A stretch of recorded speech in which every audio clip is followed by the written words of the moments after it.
ఈరోజు ఉదయం తెల్లవారుజామున నార్సింగి పోలీస్ స్టేషన్ లిమిట్స్లో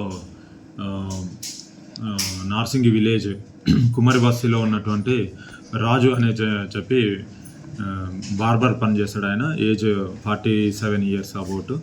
ఆయన మర్డర్ జరిగిందని చెప్పేసి మాకు ఒక ఇన్ఫర్మేషన్ రాగా మా నైట్ డ్యూటీ ఆఫీసర్ వెరిఫై చేసుకొని ఇన్ఫర్మేషన్ ఇవ్వడం జరిగింది. దాంట్లో వివరాల్లోకి వెళ్తే రాజు అని చెప్పేసి 47 years ఏజ్ అయిన barber shop నడిపించుకుంటాడు.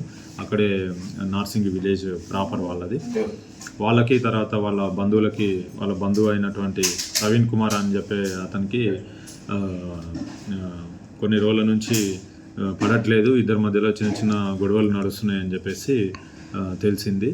Night about 1 to 2 మధ్యలో ఈ ప్రవీణ్ రాజు ఎవరైతున్నారో రాజుని గొంతు కోసి చంపడం జరిగింది.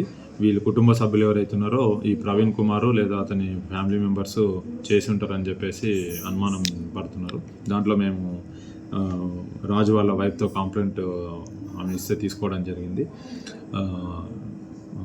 ఆమె ఫిర్యాదు మేరకు ఒకటి మర్డర్ కేసు కట్టినాము. దేంతో గొంతు కోసాడు సార్? అదే బార్బర్ షాప్లో ఉన్నటువంటి గడ్డం చేసే కత్తితో బ్లేడ్ పెట్టి అది గొంతు కోయడం జరిగింది. దీంట్లో కేసు కట్టినాము, ఇన్వెస్టిగేషన్ చేస్తున్నాము.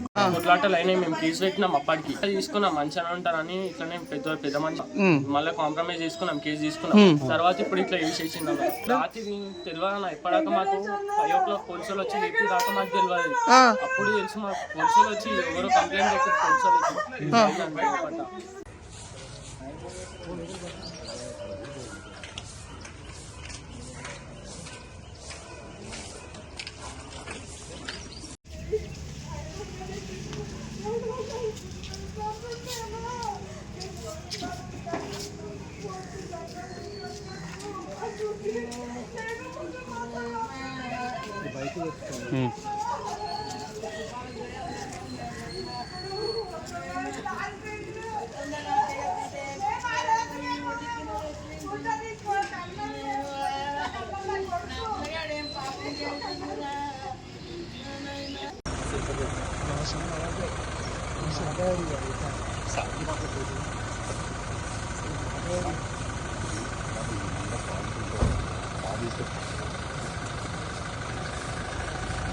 Gracias.